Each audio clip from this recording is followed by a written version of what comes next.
On Death, Sex, and Money, we feature interviews with you, our community of listeners, getting honest about uncomfortable things. I developed an illness where it isn't safe for me to drive. A friend once said to me, "Sex is like air. You don't think about it until you're not getting enough." This is a similar sort of thing if you just replace sex with driving. Listen to Death, Sex, and Money wherever you get podcasts. Sergeant and Mrs. Smith, you're going to love this house. Is that a tub in the kitchen? There's no field manual for finding the right home. But when you do, USAA Homeowners Insurance can help protect it the right way. Restrictions apply.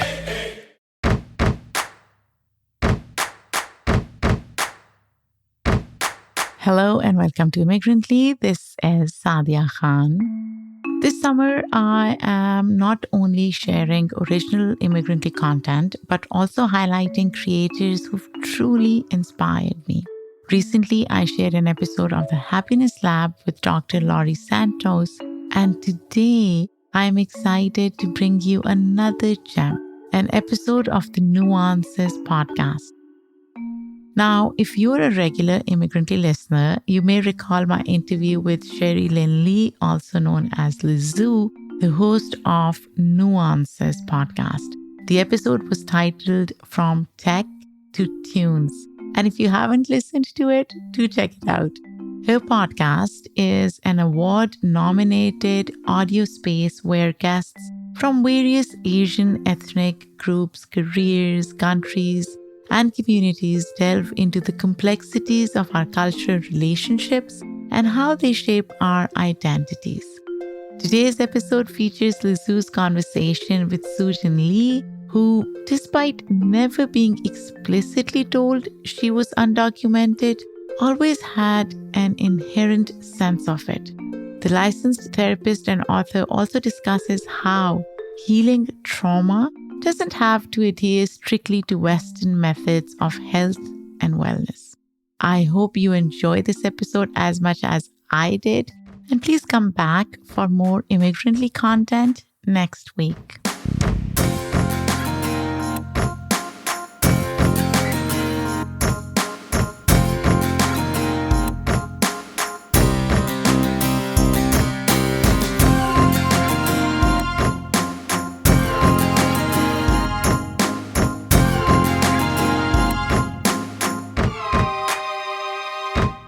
Welcome back to Nuances, a podcast about our Asian stories.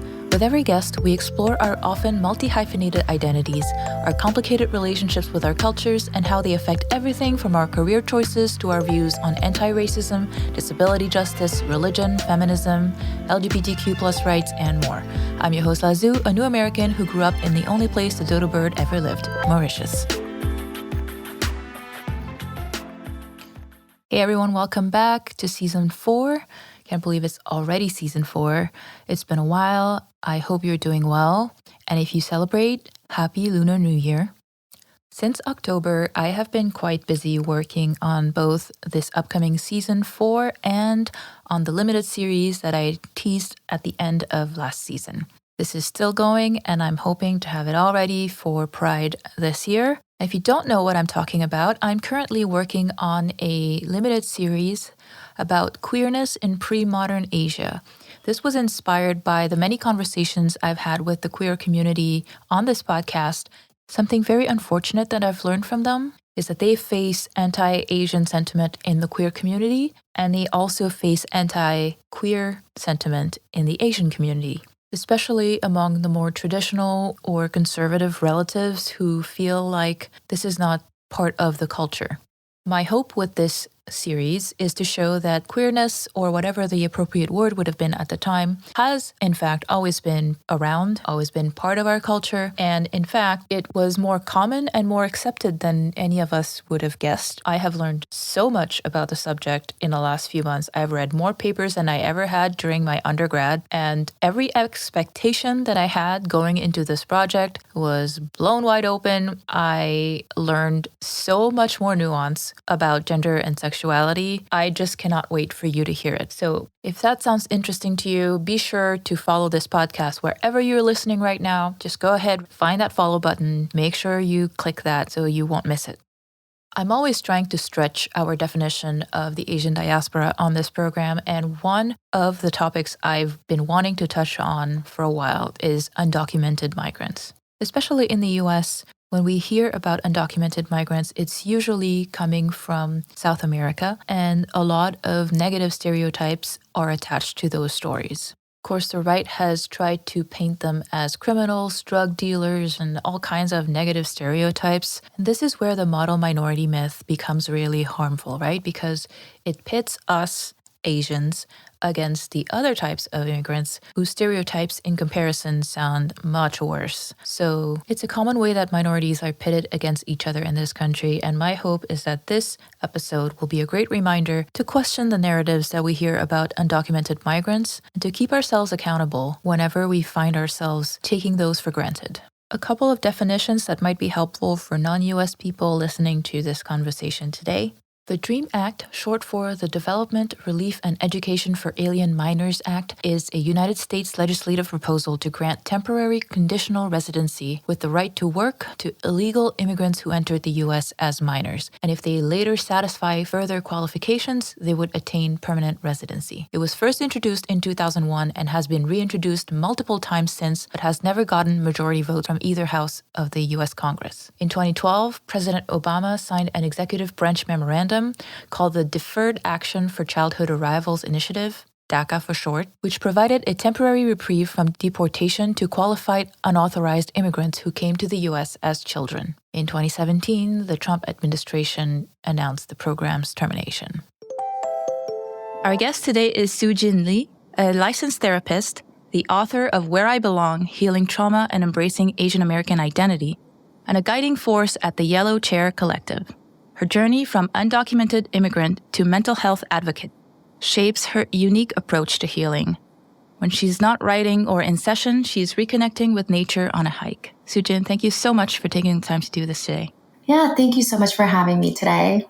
Let's start from the beginning. How old were you when your family moved to the U.S., and what did they tell you about the move at the time? I was around 10 years old when I moved to the States. And at the time when I was in Korea, I already knew that we were going to be making the move. And it was actually very exciting for me. Year 1999 is when my father had moved to the States by himself, actually, first. And he wanted to make sure that he can establish job, work, financially, that he's able to support us.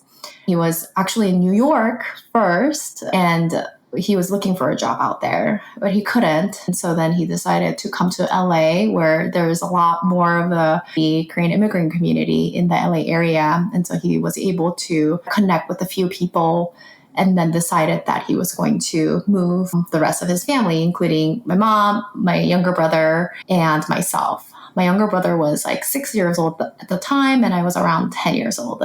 Did your dad have status, or was he undocumented as well? It's a little bit complicated because my dad came in the year 1999. The rules and regulations were a little bit different. So technically, my dad was undocumented. He was able to get a job at a factory.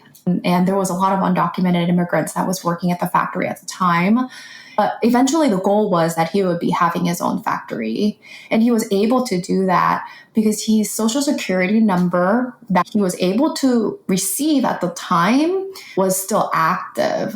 It's a different journey if he came a year or two later, which is when my mom and myself and my brother came. So why was that 2-year difference so important? What changed? Mm-hmm. And I think immediately I see you smile because I think we know the historical element of what's occurred between those next 2 years, right? Is the 9/11 attack has happened. And because of the 9/11 attacks, of course, all of the America society and the way that we view immigration has changed. And so there were a lot of new rules and regulations and laws that, of course, I could not understand at the time. And I still have a hard time comprehending exactly all the courses of the changes before and after of the 9/11 attack. All of the little things that has occurred has made it really difficult for all immigrants, actually. Yeah. One thing that I find is often missing when I read articles about undocumented migrants You always read about, oh, these people want to come here and whatever, but there's very little about why. What's the reason why these people are coming here and taking huge risks to do so? What makes a couple leave behind everything they've ever known and ever loved, taking their 2 young children to a new land where they may or may not speak the language, and a new land that has a history of oppressing minority on top of that, and where they don't know what necessarily will happen? I think there's not enough focus on just how treacherous that journey is and what makes people motivated to do it nonetheless. Yeah, so I'm speaking from my own personal experiences, right? And I have to say that even amongst the undocumented immigrant experiences, that I have one that is a more fortunate one. But there's a lot of undocumented immigrants that have come here because they were actually fleeing from war. They were fleeing from life or death situations. And they really did feel like either they had to move out of their homes and countries and their towns, or that they had to give up their lives, right? Like literally, physically, that they would be dead. And so for me and my family, it wasn't life-threatening events that were occurring at the time that have made us want to leave the country. But for my parents, it was more about an opportunity that they felt like they could provide for us. And I feel like this is a little bit complicated, right? Because, Korea at the time in the 80s, 90s, or the early 2000s when we came, it's a time when there was a lot of growth opportunities economically also happening. So for them, they grew up very poor. One thing that really stuck with me, this is part of my trauma, when my dad was really just pushing me and pressuring me when I was very little about what my goals and dreams are. He's like, you have to be this one thing. Otherwise, you're going to be like master of none, right? So pick one thing. And I need you to be best at it. And that's how you're going to be successful. And I remember I was so frustrated with this pressure that he was giving me. And I asked my dad, what did you want to be when you grow up? Like when you were little, when you grow up, what did you want to be? Because I really wanted to understand, right? And he said this. He said, I wanted to have food. That was my dream. Just to have food the next day. That was my dream. Yeah. That conversation has stuck with me, right? And so to my parents, that was the dream. He saw that his friend had moved to the States and they were exchanging postcards. They were sending each other photos with the Empire State Building because his friend had moved to New York. And these really amazing scenes where he was only able to see those in the movies. And he was never able to put himself in that picture before, until he actually saw his friend being reflected in these scenes. Yeah.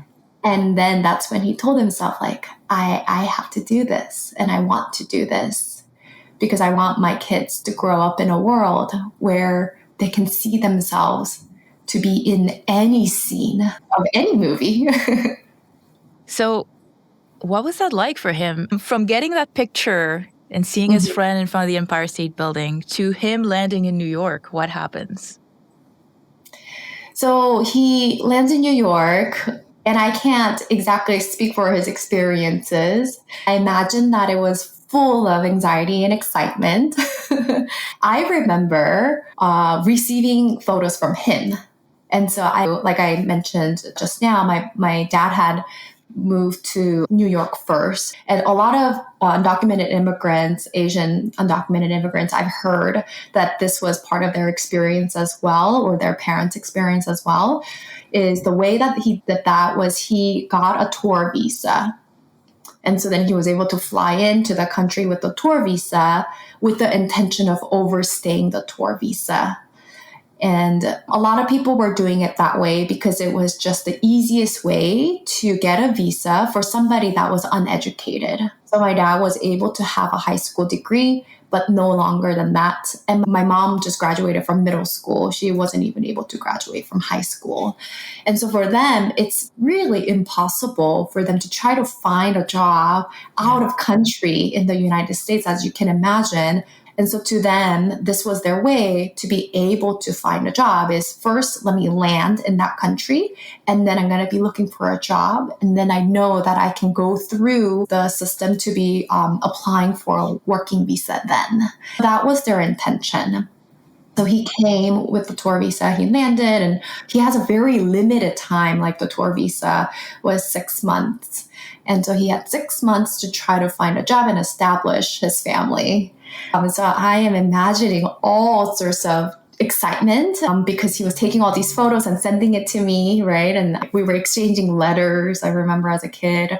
And so all the excitement of the opportunities that he is imagining he's going to be providing his kids. And at the same time, the pressure and the anxiety of it all too, right? Yeah. This is it. We can't mess up, right? Like this, I am putting all of our lives at risk to be able to bring them here, not knowing what's going to happen. The thing is, my parents, and I hear this from a lot of immigrants, right? They truly believe in the American dream. They really believed that no matter what legal consequences they were going to have to bear, they believed that we were still going to have an education. And that was their number one thing, right? And that we would still be able to find ourselves with a better lives for the future and better careers than if we were to be in Korea. Yeah. So they naively believed that it would be a little bit easier than it actually turned out to be. Yeah.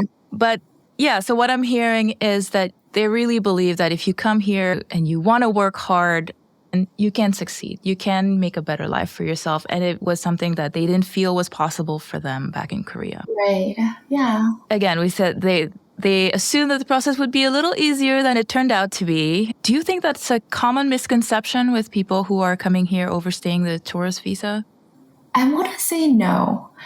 I think they knew it was going to be hard. I think they knew that there would be some consequences along the way, but I think they were just willing. Right? The hopes and dreams, that naiveness, right, as you speak, that was just greater than what they thought the challenges were going to be. Yeah. And they were willing. And I think we see this in a lot of Asian family households, right? That the parents, especially the older generation parents, they're willing to give up anything. They're ready to give up anything and everything for their children. Yeah. And they show that by literally doing that, right? Leaving the country. Yeah. Once you got there, your mom and your brother, you got here, what was life like on the day-to-day for you?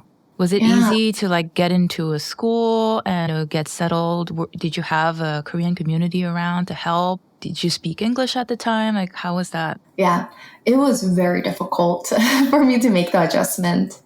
Really, now looking back, especially as a therapist, right? Now looking back at my own childhood, I've really shut down a lot.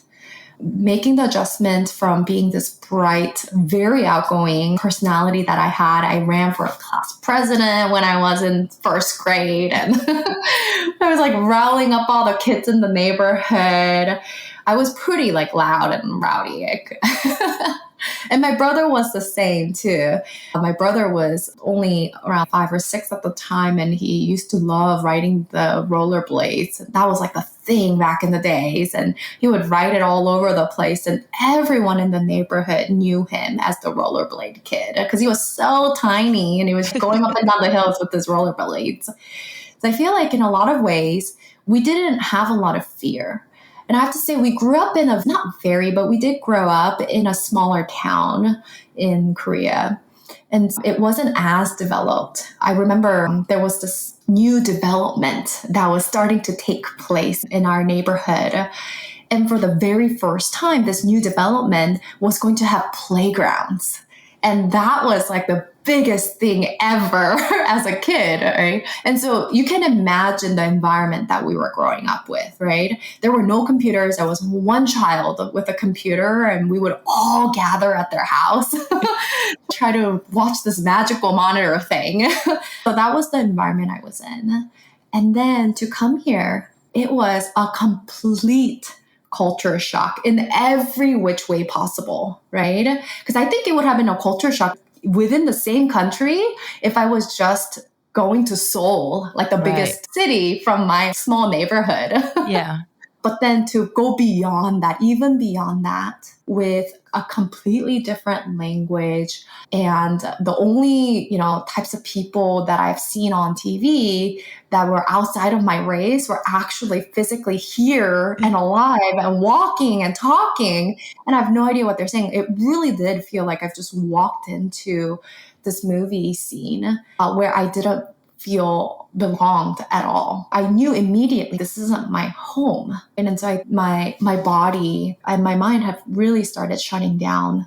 And it was a way of what I call in the book of fawning, where I'm trying to submit to everything that was surrounding me, right? Just keep the smile on and pretend like I belong here, pretend like I am supposed to be here. Yeah. And the other change was my mom was a homemaker in Korea. She didn't have a job. And when we came, she started working at a restaurant. She was working 14-hour days. And my dad was also working 14, 16 hours a day. And so they would drop us off at school, and then their workday would begin. And we would get picked up from the school, and we would get taken to after school program. And then they would actually drop us off back home at around 6, 7 p.m. And then we would just make dinner for ourselves and then go to sleep. And my parents would be coming home after we fall asleep. And so that was also a huge change as well, is that I never got to see my parents, really. Yeah, that's tough. So in your book, you mentioned a few things that, your classmates were able to do that you weren't allowed to do, or that it would have consequences if you did. Do you want to mention a few of those things? Yeah, I knew that we had a secret in the house. And I somehow knew that I was undocumented. My mom has never mentioned it. She's never used the term undocumented. And now that I try to think about it, I don't even know how she would say it in Korean because she doesn't speak English. But the way that she have told us that we were different was we were never allowed to go anywhere close to the airport because my mom had this fear that we would be taken away at the airport. She probably, saw news about undocumented immigrants, and she probably picked that up from that.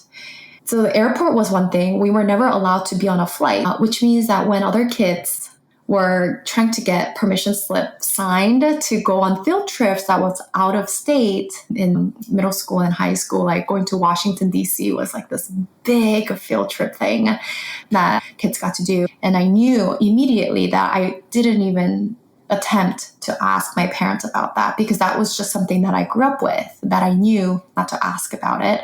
I knew that my mom had this instinctive fear about the airport and the flight. And so I didn't even touch that subject. The other thing was around FAFSA. What is that? My high school was really great.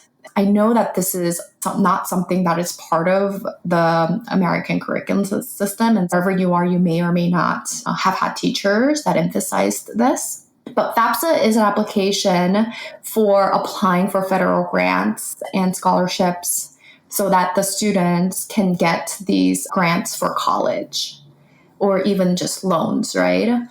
And it's a systematized application.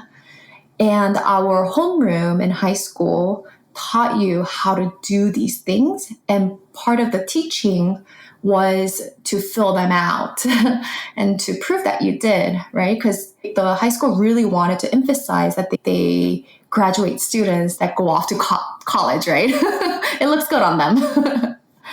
My problem was I wasn't allowed to, though. Like, to me, I am an undocumented immigrant, which means that I already knew automatically that I did not qualify. It disqualified me from grants and any kind of federal systematic educational support at the time. Things have changed since, and I know that there are more opportunities now and resources now for undocumented immigrants. Here's the thing. I feel like even if the resources existed when I was in high school, I don't think I would have known to look for them either. I just knew that I wasn't allowed to do them because that's what I was taught, that I'm just not allowed, that I just don't belong in this space, right? And so I have pulled myself out in a lot of opportunities too, even if there may have been instances or things that perhaps an undocumented immigrants may have been able to apply to, especially given that I was also in California, right? Yeah. Yeah. So the fear of getting caught was more than the risk of trying for something. Yeah. Yeah, exactly. It was very much fear driven. Every day, it's on an unconscious level of very fear driven behaviors and lives that we were leading. Even just as something very simple as I remember I bought these pair of shoes. And in order for me to return the shoes as a high school kid, they asked for an ID. If you were a minor, you had to have your parents basically to help you to return these. And because I knew that my mom didn't have an identification, of course, we had our passports, but my mom also made sure that those passports are very protected and that they were not shown to anyone, because it has to stamp that our visa was a tour visa, right?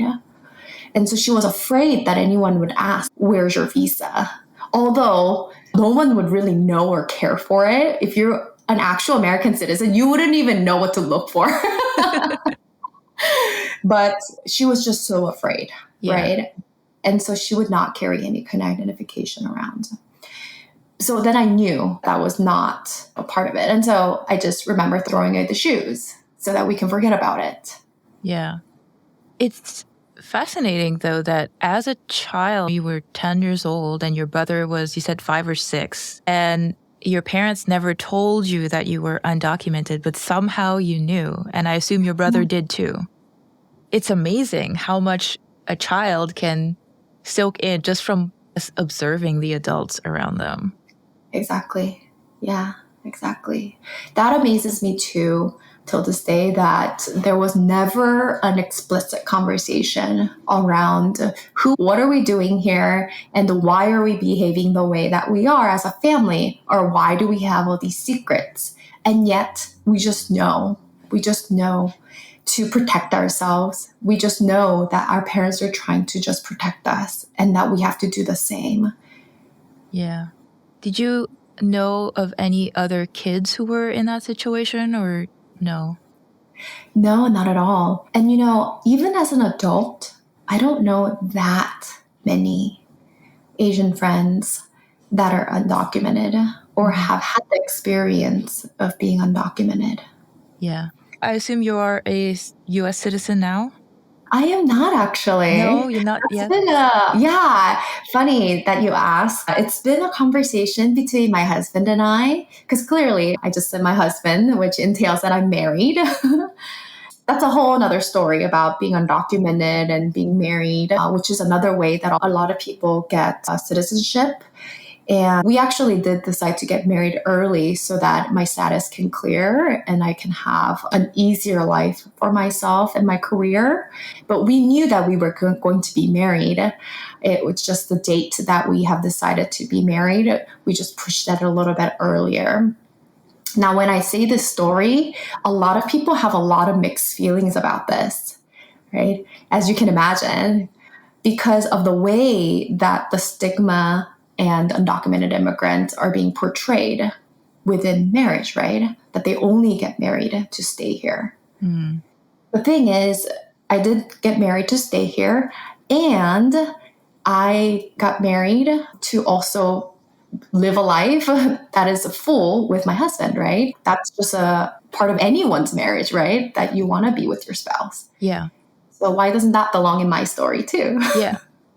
Yeah, and it's funny because I also got married to an American, and at the time I was working in high tech, so I had a visa to work in the US, but then I decided to leave, and then we got married, so I got status to stay here.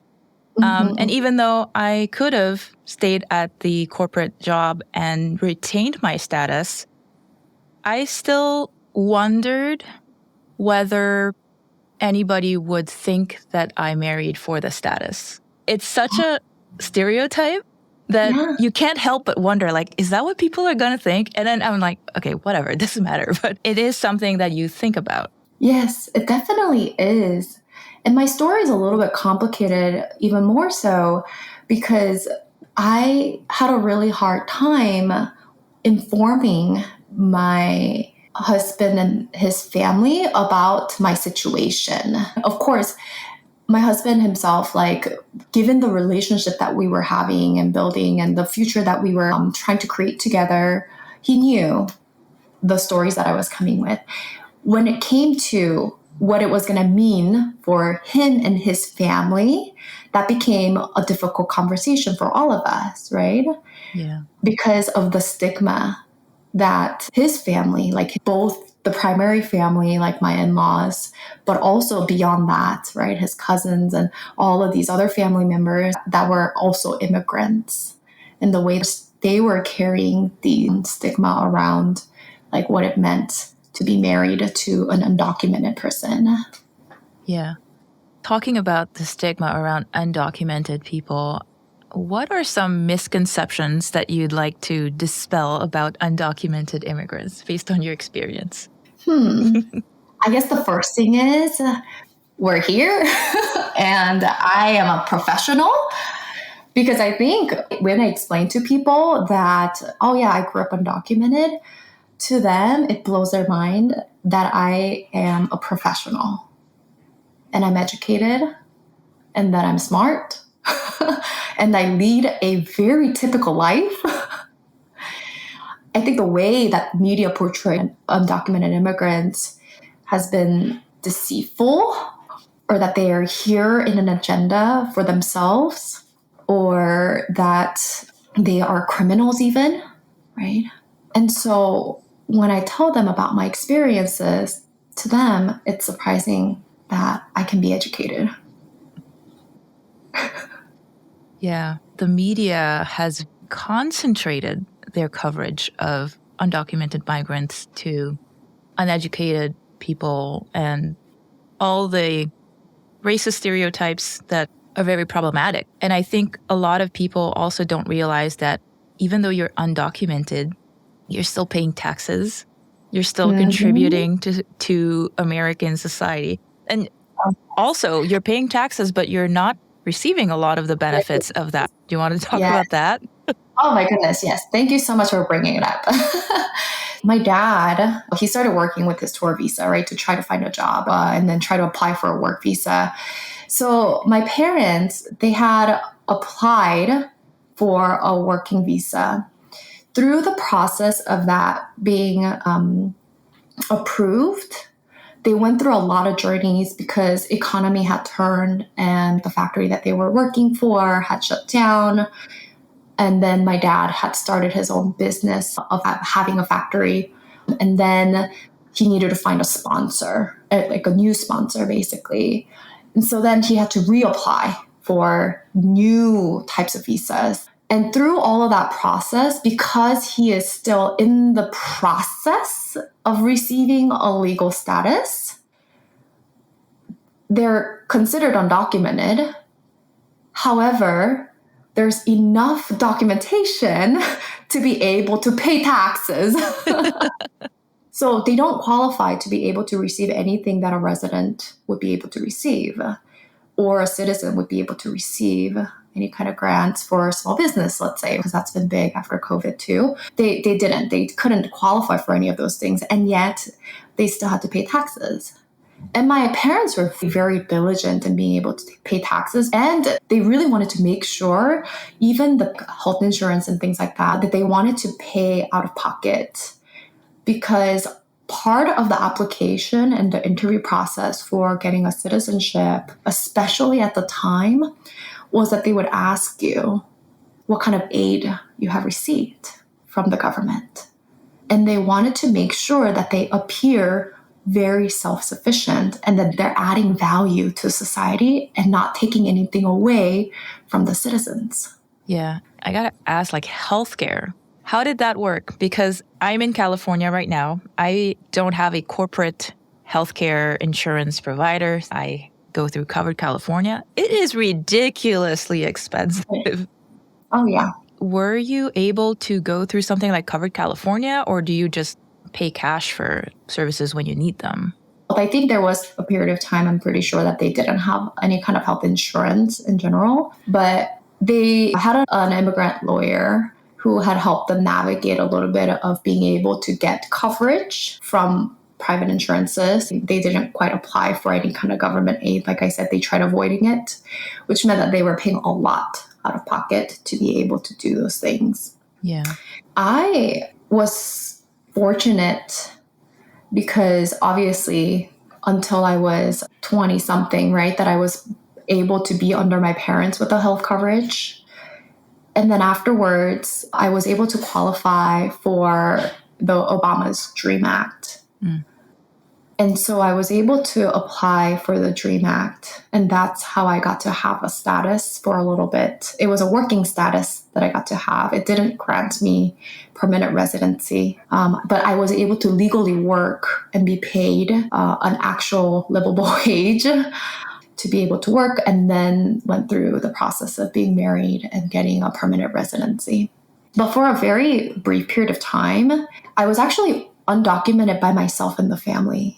Because what had occurred was there was a lapse in between when my parents got their permanent residency and I was already an adult. And that's what qualified me for the DREAM Act, was that my parents were able to go through the process of their own. But along the way, I've outgrown the age where I could qualify as a family for them to be able to get a visa with me. So what did they have to do to be able to finally get their status here? So my parents found a sponsor, a work sponsor, and they were able to go through that process of getting that visa and then permanent residency as business owners. That's great. So I want to talk a little bit about, you mentioned the DREAM Act, that it gave you permission to work, but not necessarily become a permanent resident.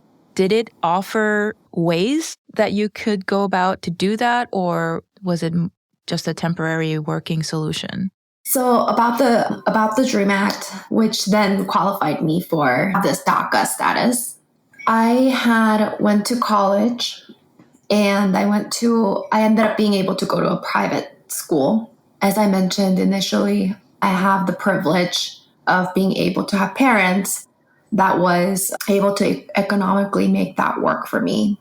The year that I was supposed to graduate from college, I was having a lot of odd jobs like babysitting and tutoring and all of these things I did knowing that no one files for tax for them. And it's just like one-off gigs, right? Where you just get paid cash. And I wasn't sure what I was going to do after. I knew that I wanted to become a therapist and I wanted to do art therapy. And so all I knew was if I wanted to go become a therapist, that I was going to have to apply for a master's degree.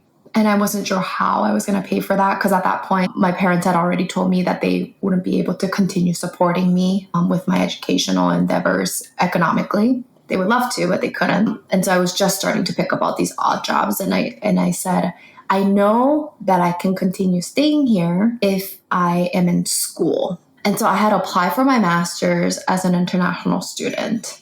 The thing is, I didn't have an international student visa, but if you're a foreigner, the rules in different schools might look at things a little bit differently, and depending on what state you're in. But in California, I was able to apply just as an international student for my master's degree without an actual visa.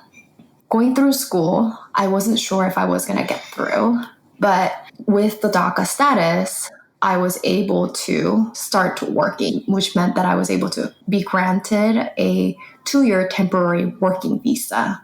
And so that gave me the ability to graduate because I was able to hold an actual job. And then I remember that once I graduated, it was the same thing. I was able to have a job, my first job as a therapist. And I remember the HR, because my work visa was very temporary, right? 2 years is a very short time. And I had applied for it in my master's program, which meant that after I graduated, I had just maybe a few months before it was going to expire.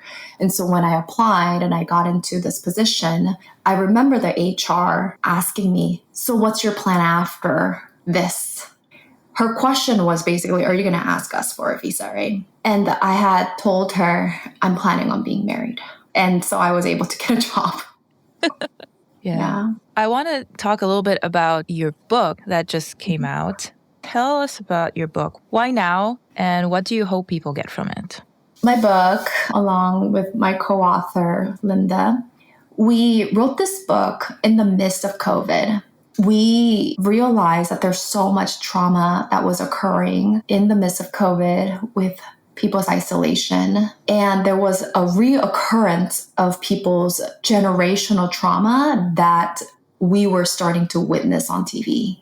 The violence that the Asian community were witnessing was really haunting them again, right? Haunting us again.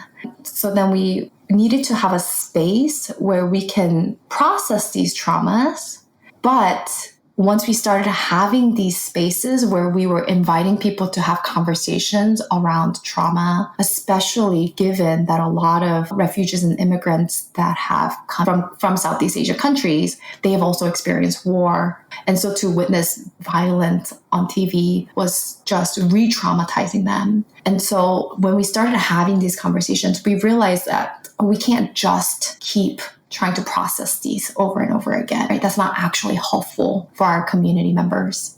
But what is helpful is to be able to reflect our past stories and the way that our identities are linked to build community together. Alongside that, we also realized that we needed to have some educational portions as well. So that's what we started creating our workshops and support groups around, was educating people about like, where do we come from? Why are we having all of these trauma reactions? What do they actually look like? And how do we actually heal from that? But the way that we do that is actually through storytelling, that we don't forget about ourselves and where we come from, and to see ourselves be reflected by other people's stories. Yeah. And so that was our in-person and virtual groups that was happening. And then we realized that that's the experience that we wanted to have in a book. We didn't intend it on being a book. We always thought that this was going to be an experience that we get to have together in a community. But a literary agent had approached us and said, this should be a book. And so we were like, actually, you know what? I think it should, because then it reaches a bigger audience to be able to learn and be reflected. We were getting calls from people in the Midwest saying, I'm the only Asian in this part of my town. In my neighborhood, I'm the only Asian, and I want to be able to see an Asian therapist. How do I do that? And we had no resources. And so we said, a book would be a great way to find them resources. And so our book is comprised of a lot of personal stories, like the one that I've told today in this interview. But a lot of people have submitted their stories, and we've interviewed a lot of people to talk about their stories, because our stories are all intertwined, and the ways that we relate to each other and the ways that other people's stories are reflected onto our own is an important way that we find healing. Yeah. And I think it's also a great way to see, not just within the Asian diaspora, but also with other immigrant communities, that we have so much in common, so much trauma in common too. Oh, yes. Yeah. But you mentioned something that I want to touch on a little bit. You said, people would reach out to you and say, I want to have an Asian therapist and I can't find one. As a therapist, how important do you think that is for somebody to be able to find someone who maybe looks like them or maybe shares some kind of background connection? Maybe they're also immigrants or something like that. Because I have had quite a few guests mention that they have gone through therapy, and a lot of times it would be a white person and they wouldn't understand the nuances, the cultural things, and they would tell them things that they felt they couldn't implement culturally in their own family. Like setting hard boundaries, for example, was a big one. How does that play out for you? Like when you were studying and becoming a therapist and those things came up, like what's going through your mind? How do you adapt that? Yeah. I think first part of your question is how important is it, right? To find somebody of your background. It's less about the background. I feel like it's more of the understanding of that background. Because you could have an Asian therapist that really has not done the work of their cultural identity and historical trauma work, then you might as well just see another white therapist. Great point. So it's really more about the journey of like actual understanding of what it means to be an Asian living in America in this stage of life of what we're going through. We do have clinicians that are second generation. We have therapists that are fourth generation Asian Americans. And we have clinicians that are also first generation or 1.5 generation, like how I identify myself.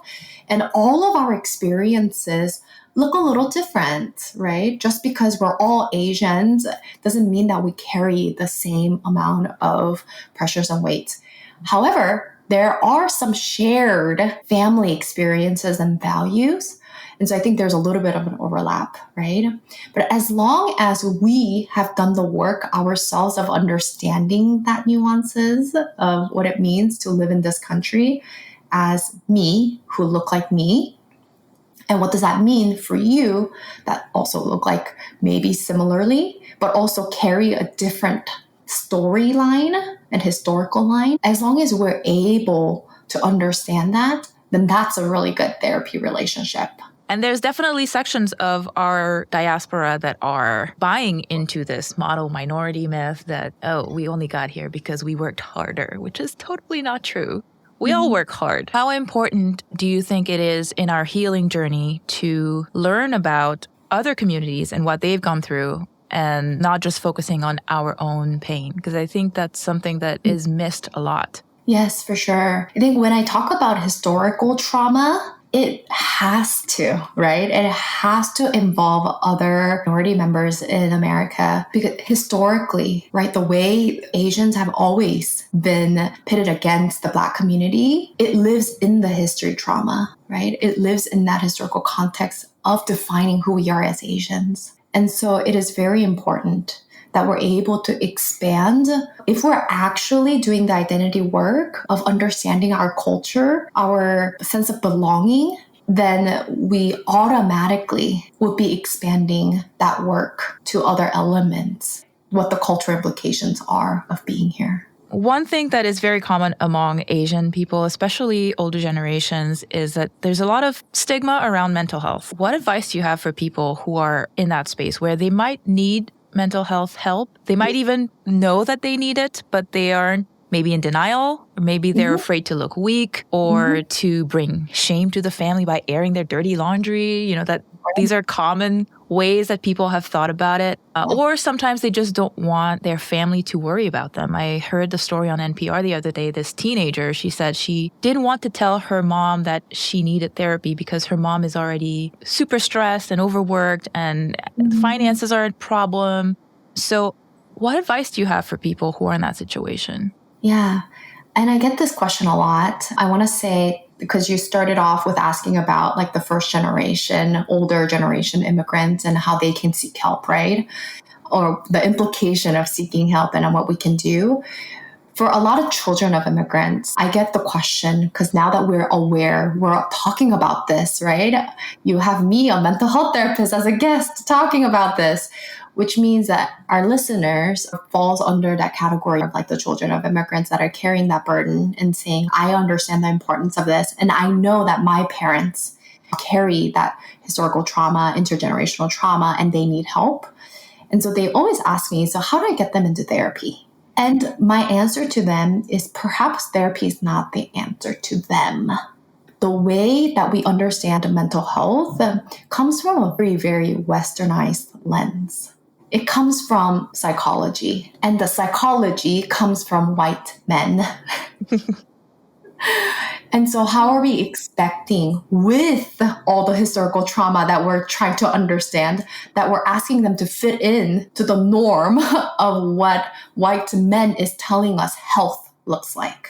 So then we return back to talking about what are ways that they might find healing. And it might actually go back to more of the physical and spiritual elements. If we can be open to what mental wellness looks like in all elements of our lives, whether that's relational, physical, spiritual, and mental and emotional, which are all linked anyways at the end of the day, then I think we might be a lot more open to other avenues that is healing to them, that is mental health to them. Yeah. So what are some examples that would be not therapy, but something that could be healing? Like certain conversations are really great, right? Having some kind of emotional conversation is really great. However, if it's really not within their language, then that's not a good starting place for the older generations. One of the things that I mentioned right in the book, and it was really important to write about, is the fact that we share stories together. And it might not be specifically a story that is talking about our emotions, but at the end of the day, if we're sharing a story about food, about games that we grew up with, perhaps, or our neighborhood, what our home used to look like, all of these elements, right? These are emotional topics, if you think about it. And one of the things that I find a lot of people relate to is food. Can you learn a recipe from the older generation that they would like to pass down to you that is important to them? Or would you like to learn a game that you can play together with them, with the older generation? So I've asked a lot of my Chinese friends, and my husband is actually Chinese, so talking to my in-laws, like I've asked, we should learn mahjong. Yeah. This is going to be healing.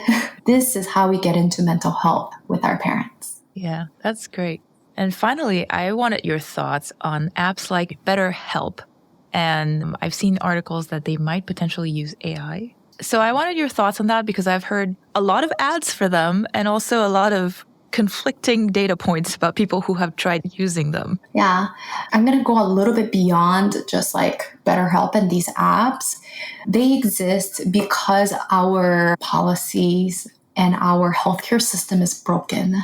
Because it's not affordable to have mental health therapists, then technology can be invested into making them more affordable, more accessible. If human-to-human interactions of actually seeing a therapist that is culturally adapted and equipped to be able to identify your real needs and understand all of these historical traumas and intergenerational traumas, and the ways that I just expressed how wellness can be approached differently depending on who you are and what your story looks like, all of that. If that was actually of value in the medical system, then these apps wouldn't even exist. It wouldn't be part of our conversation. And so I think in one way, a part of me is really saddened that this is a growing field in which we're going towards in our medical field in general, not just mental health. It continues to neglect the real need, not about the app or not. It's really being able to advocate that these interactions with your doctor, with your therapist is important because I'm a human and I need a human to find healing.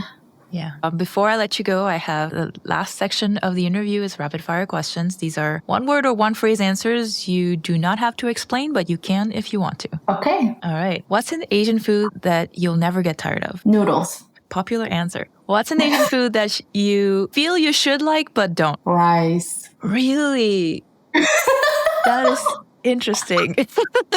Rice is my one thing that I could never get tired of. What is your favorite book at the moment? My favorite book, I have to say, I'm biased, my own book. Fair enough. Where I Belong, Healing Trauma, Embracing Asian American Identity. I love it because I can just read all the stories over and over again. And I don't read the part where I wrote. I'm reading the part where everyone else is telling about their stories. Yeah. What is something that you do to take care of your own mental health? Hiking. And lastly, what's on your playlist these days? What are you listening to? Oh, by the time this podcast is released, it might be out of season, but all the holiday jazz is all I've been listening to. I'm in the vibe. Awesome. Thank you so much for taking the time to do this. It was such a pleasure talking to you. Yes, likewise. Thank you so much for having me. Here are our takeaways for today's episode.